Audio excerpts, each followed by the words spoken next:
going to demonstrate for you the push-up plus. So with this exercise, the number one thing we talked about is not employing the pec minor or the pec major either.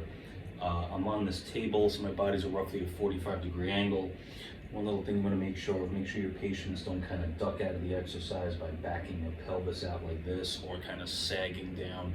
Make sure they've got a nice neutral spine. They really want to be in a push-up position with good alignment in places other than their upper extremity as well. So now all I'm really going to do is press my arms kind of through the table is often how I cue people. So almost like you're reaching through the table. I'm not overly elevating the scapula either, so be very careful of that. I don't need to overly retract at the bottom. I may just kind of want to settle into neutral. But this protraction movement, you might naturally get some upward rotation when you're practicing this. You could watch each other. What I feel developing as I do this, because I'm really watching for hollowing out my chest. I don't want these muscles holding me up. These are kind of mushy. They're not doing anything here. And I can start to feel developing underneath my shoulder blades in sort of an intangible place.